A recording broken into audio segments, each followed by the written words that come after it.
What's going on, everyone?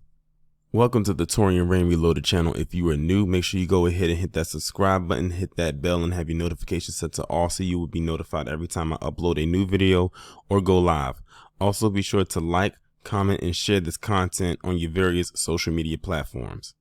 Before I get started with the story, I have to give a huge shout out to Light Visions, or to some of you who are in the Discord. She goes by the name of Twin Sister. She was a huge help with this entire story right here, because she sent me some information that lamestream media did not put out there like that could actually probably help cover for who was most likely involved with the disappearance and now death of Everette Jackson, who you see right here in this picture. Now, this story gained a little bit of traction on social media, but it did not really gain that much traction in a major media market outside of Idaho where this event occurred. So basically what's going on is you have this individual right here whose name is Everette Jackson. He's 21 years old. He played for LSU, or Louisiana State University, played basketball, who went to Idaho with his girlfriend. Now, his girlfriend is a PC female, and she went to Idaho with him, I guess, to go see her family for some kind of an event. And I'm going to get into all of that because that goes into the stuff that Light Visions has found for me when it comes to the story that lamestream media really didn't put out there like that could possibly be evidence. And then they went tubing, again, another water event, when all of a sudden he just went missing. He went missing for a couple days. His family got involved trying to find him and everything like that. And then all of a sudden it pretty much wraps up with what all of us pretty much assumed had happened, and that's them finding his body. But I'm kind of jumping ahead a little bit, and it's going to eventually all come down to it towards the end of the video. And I'm going to give my take as I go along and show some things, like some screenshots that Light Visions has sent me. But first, I'm going to read this article that was posted by NBC News on June 14, 2022. I am recording this video on June 20th, 2022.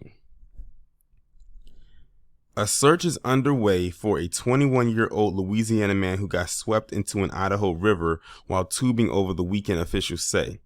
Everette Jackson fell from a raft into the Payette River and disappeared into the fast-moving water on Saturday at around 8 p.m., according to Jim County Sheriff's Office.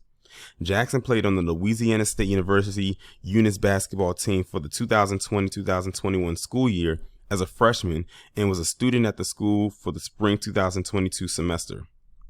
We are devastated upon hearing the news about Everette, LSU Eunice Chancellor Dr. Nancy Sorensen said in a statement Tuesday to NBC News. Our thoughts are with his family, friends, and teammates during this difficult time. We pray that he is able to be located and be brought home safely. Jim County is located about 40 miles northwest of Boise, Idaho. Jackson's girlfriend told NBC affiliate WDSU of New Orleans that they were together tubing when he lost control and got swept away in the river. Jim County Sheriff Donnie Wonder told NBC News that Jackson was tubing with a group of 5 friends when the incident unfolded. He said the group was out of town and didn't know how dangerous the water could be, and is warning the public against water activity in the high waters. The Payette River is currently flowing at a rate that presents a danger to anyone not using a motorized craft, the sheriff's office said in a release. Wonder said Tuesday's search includes a couple of riverboats and a helicopter, but so far we haven't seen anything. The water is extremely difficult right now, he said. I've communicated with the family and everything that because it's so murky, you can't see anything in the water, and it's flowing so strong. We're probably not going to locate him until the water drops significantly. On Monday, the search included jet skis and boats in the river west of the Washington Bridge and Emmett downstream towards Letha, the sheriff's office said. Family members of Jackson, who was from LaForge Parish, Louisiana, had flown to Idaho with hopes that he is found soon. His sister, Megan Jackson, described him to WDSU as fun, adventurous. He loves to play basketball. He loved it. He loved his family. He was very family oriented. He just gets along with everybody. Another sister, Nikki Lyons, told the station, the journey to find him is not easy. I never experienced anything like this here. All I want is my little brother, and I'm going at any cost, she said. I just ask that anybody send their prayers and send them our way.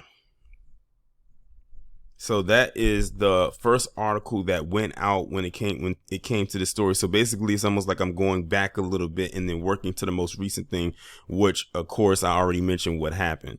But like I said, it's not so much of a spoiler because we kind of figured that was going to be the outcome. But I don't know what the details of it were as far as where they found them and how and what condition they found them in. But I'm sure all of that's going to be explained.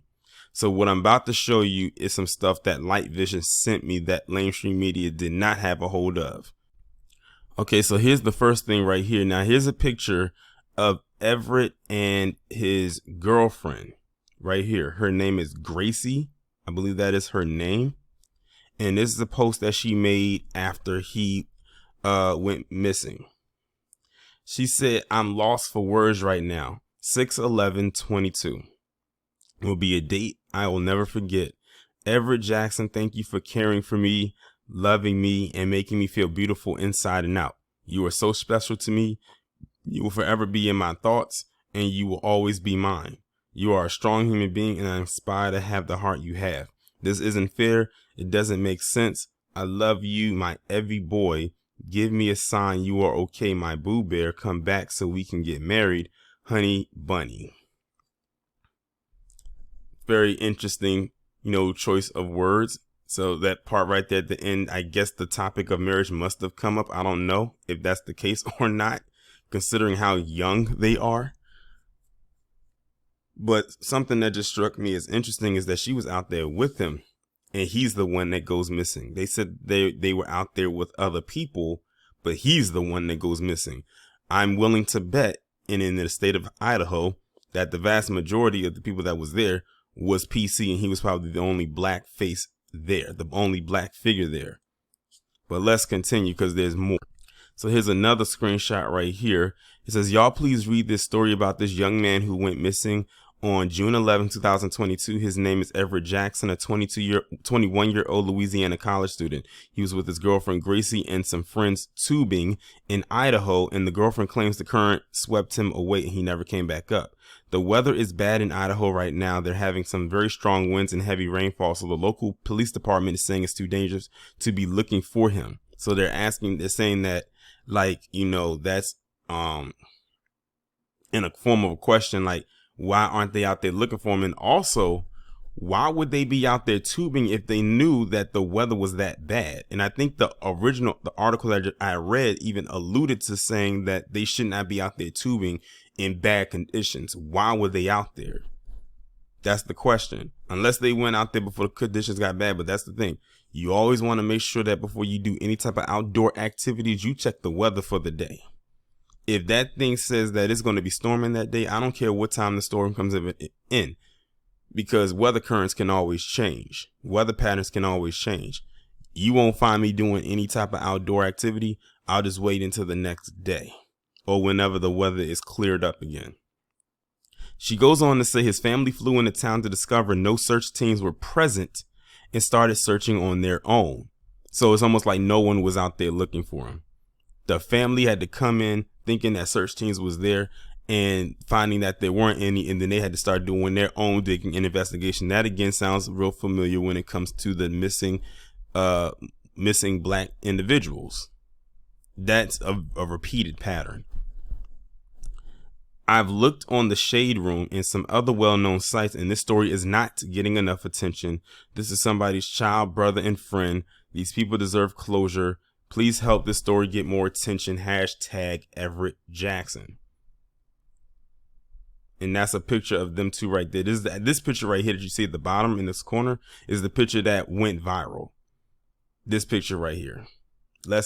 So this right here is a bit of a timeline. Now, it is some more stuff in this, but some of it got cut off. That's why I started from right here.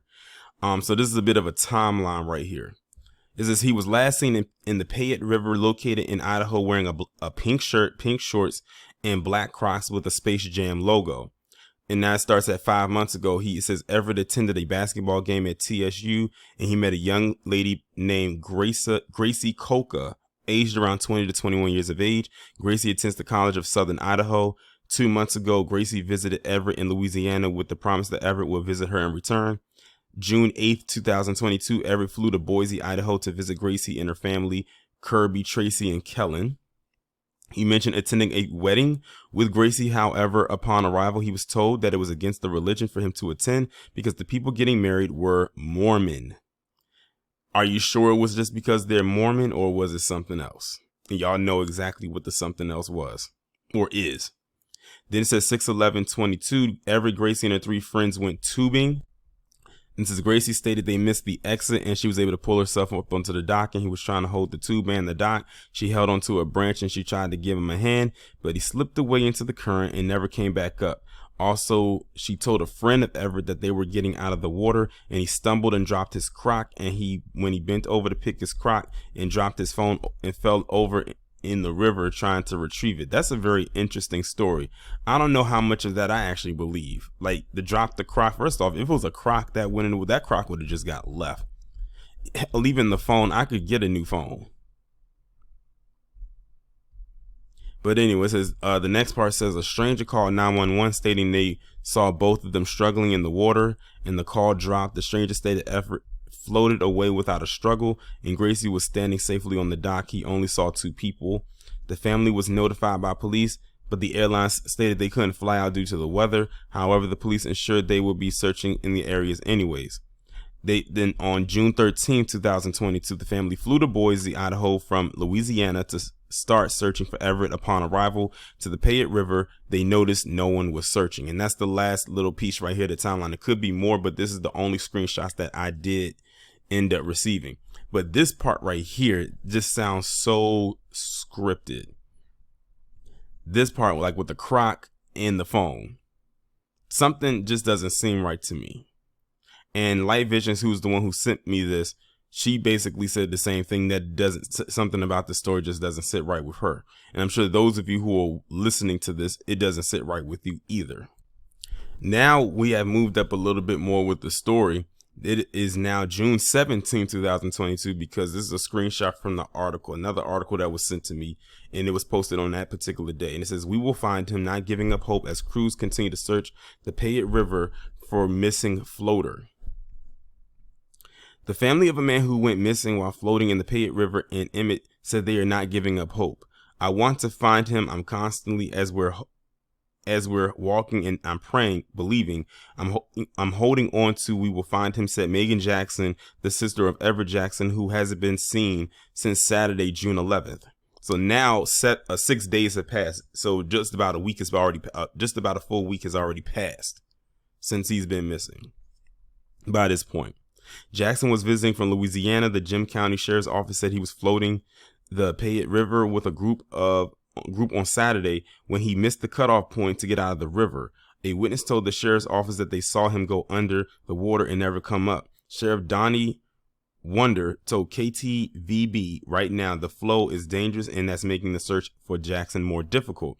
The best time to float or raft is when it's about 1,200 cubic feet per second. And the night that he went into the river was flowing a little over 10,000 cubic feet per second. That's a major jump. Then Sunday, we got all the rain, and Monday, the water went clear up to 13,200 CFFs. He added, the water has come down a little bit since then, but not enough. I had a helicopter up yesterday. They can't see anything. Wonder said, it's just like looking through chocolate milk. It's so dark right now. On Wednesday, volunteers also joined crews from the Jim County Sheriff's Office along with fire and Jackson's family, who flew in from Louisiana searching on the ground and by boat. Mentally, I'm drained. Physically, I'm tired, but I'm not giving up, Megan Jackson said. I have hope. We're a strong spiritual family, so we believe that he's there, that he will be found, and we can bring him back home. He's the glue to our family. We need him. While there were volunteers helping search for Jackson on Wednesday, the sheriff wants to warn folks that because the river is still very dangerous, he's urging people to only come out and help if you have experience with rescue or operating a boat. Otherwise, he's asking folks to stay away from the river. If it was my child, I would be as hopeful as I can. I don't want everybody that could come out and help, but this river, we've got to be careful because I don't want any more people to get hurt. On Thursday, the Jim County Sheriff's Office flew its helicopter once again. One to tell KTVB as of Thursday afternoon there were no new updates. It came as more volunteers like Chris Stewart joined the search efforts. My hope is that we can get him home. We just want to get him home, Stewart said. If you can imagine one of your loved ones in another state, not knowing where he is, this family did not know where Everette, and I don't know if this is a typo or whatever, but they misput his name. They put Emmett and not Everett. They didn't know where Everett was a week ago, and now this is the focal point of their existence. So that was a recent update before the last update that just came through just a couple of hours ago, and I'm about to show you that right now. So this is the latest update that was posted a couple of hours ago on June 19th, 2022, because I'm actually recording this pretty early in the morning. This is body of missing floater Everette Jackson found near Emmett. On Sunday afternoon, a volunteer located Jackson approximately 2 miles downstream from where he was last seen on the Payette River, according to GCSO. Jackson was then identified by his family, who flew in from Louisiana to help with the search. GCSO's search for Jackson stretched from the Jim County Sports Complex to New Plymouth, involved several boats and helicopters, and received aid from emergency responders and other volunteers. 21-year-old Jackson was visiting from Raceland, Louisiana. The GCSO said he was floating the Payette River with a group on Saturday, June 11th, when he missed the cutoff point to get out of the river. A witness told the sheriff's office that they saw him go under the water and never come up. Our thoughts and prayers are with the family during this difficult time, Jim County Sheriff Donnie Wonder said. We are grateful to all of the emergency responders and volunteers who made this recovery possible. The search for Jackson was initially complicated by the dangerously high and fast-moving water levels. The best time to float or raft is when it's about 1,200 CFS, and the night he went into the water was 10,000. Then Sunday it got up to 13,200. And that's pretty much the entire article. Is a very short write-up. I truly believe that he was set up. I'm going to just say this. I truly believe that he was most likely set up for this to actually happen. I truly believe that. Something, like I said, there's a lot of stuff that's not adding up when it comes to this particular story. Now, I'm going to say this. When this story originally went out into the airways, or went out to the internet, or to social media, I should say, more so Twitter, because that's actually kind of where I found out about it. Of course, you had people that when they found out who he was dating, you already knew what the kind of comments was going to come up, and from whom and from where. What I found to be interesting is you had a lot of black men, I'll put it this way, who got upset at either other black men or even black women for pointing out that this guy was dating a PC, I'll just say woman, because she was 20 or 21 years old. So she's not a minor. So I'm going to put woman. I have to put girl, who was dating this PC girl. And when all of this happened and he goes missing and he's dead, while her and all the other people they were with, who was with him, are still alive. And then when you put into the thing about him coming up there to visit her, and they could have went to this wedding, but because he wasn't quote unquote Mormon, he couldn't go, which leads me to believe that her and her family were most likely Mormons too. I've heard stories when it comes to, those Mormons, and I'm going to just leave it right there. I'm going to just say it like this. Some of them are kind of, let's just say that a lot of them, their elevator doesn't go to the top floor. I'll put it like that. And you take all of that and it's like something else is going on here. Now, you had some black men that got upset for pointing out the obvious, but at the same time, when it came to Lauren Smith Fields, who was a heavy topic of discussion for the first part of this year, and what happened with her, some of those same guys who got upset about people pointing out the obvious about this story could not help but point out the obvious about that story. So I'm saying you can't be a hypocrite. You can't talk about one thing in one angle from your perspective one way, and then when it comes back into someone who's a reflection of you, then get upset, which leads me to believe that they probably, have dipped into the PC realm, if you get what I mean. Or they're thinking about it. Or they're currently there. You had them saying, oh, why are you bringing up that he was with a PC woman and all types of stuff, and that you don't care about what happened to him and this, that, and the third. I said some of you was the same way when it came to Lawrence Smith Fields. It was a lot of tit for tat going on. I'll put it that way. Or if we want to keep it in the realm of a black male with a PC female, look at what happened back in the end of March with Obum Seli, the Nigerian who met his end at the hands, I should say, of the woman he was sleeping with.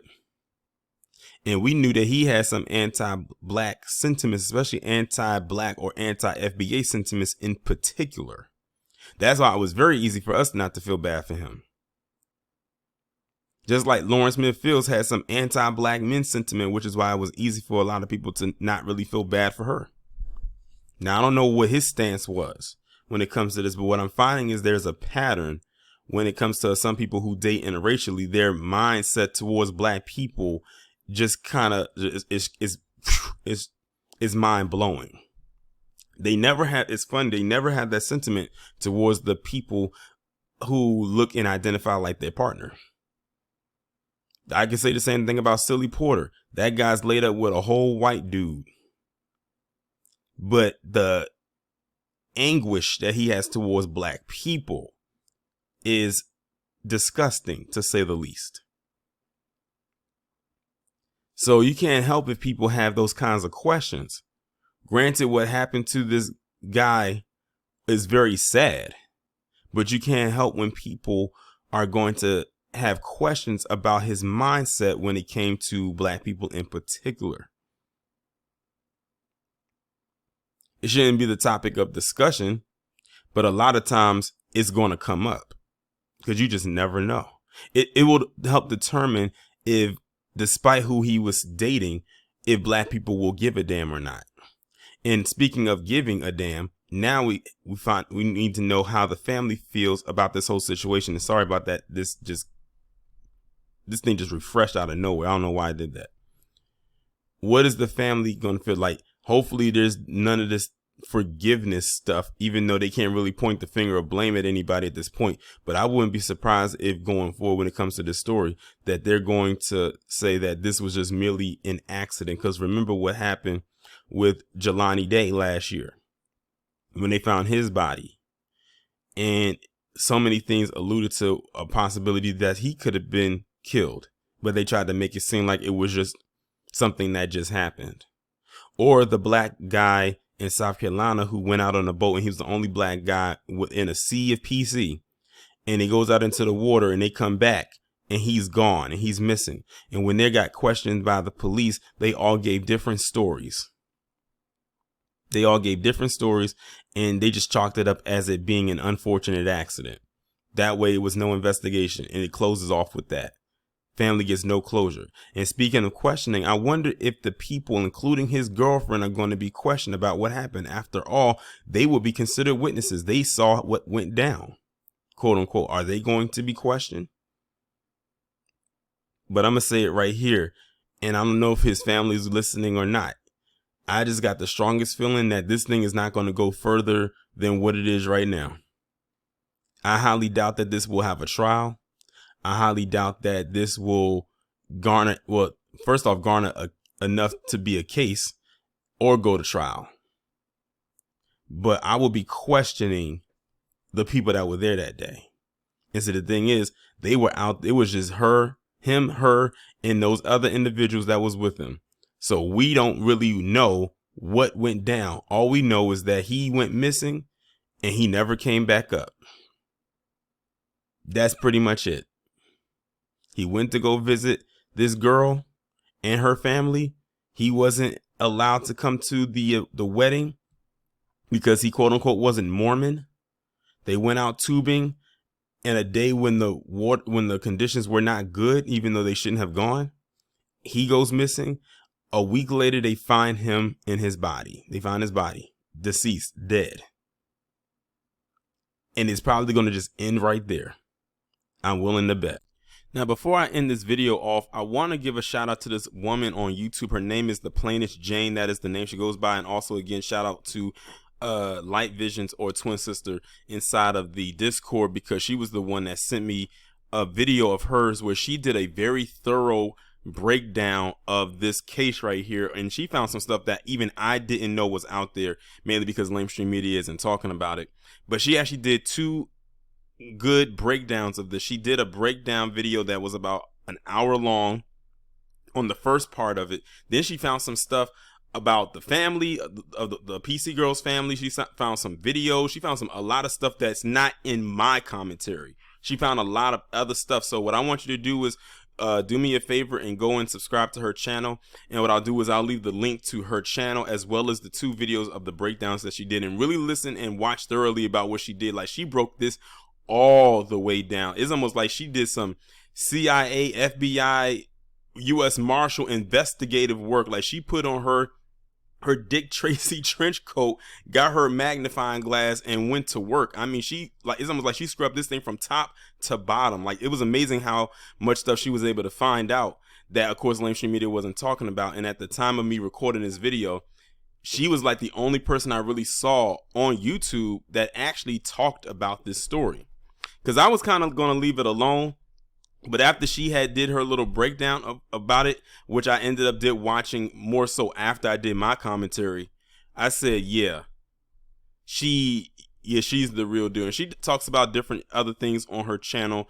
A lot of stuff dealing, with black culture. She does some, entertainment stuff as well. But she really, really, really, really went in on this one, because she said that not really anybody's talking about it. And she's right. Nobody really is. Especially when it comes to stuff like this. This isn't the first time something like this doesn't really get pushed out there by mainstream media. So do me a favor and go and subscribe to her channel. Like I said, her name is The Plainest Jane. And y'all know, whenever I send y'all over there and y'all go into the comment section, just say who sent you. Or I might leave it in the community tab just in case y'all might forget. I'm not sure. But please go and subscribe to her channel and watch those two videos that she does. It's like really interesting how she broke everything down from the beginning all the way to the end. And even after what we later discovered, unfortunately, when it came to Everette Jackson. And with that being said, I'm going to end the video on that note.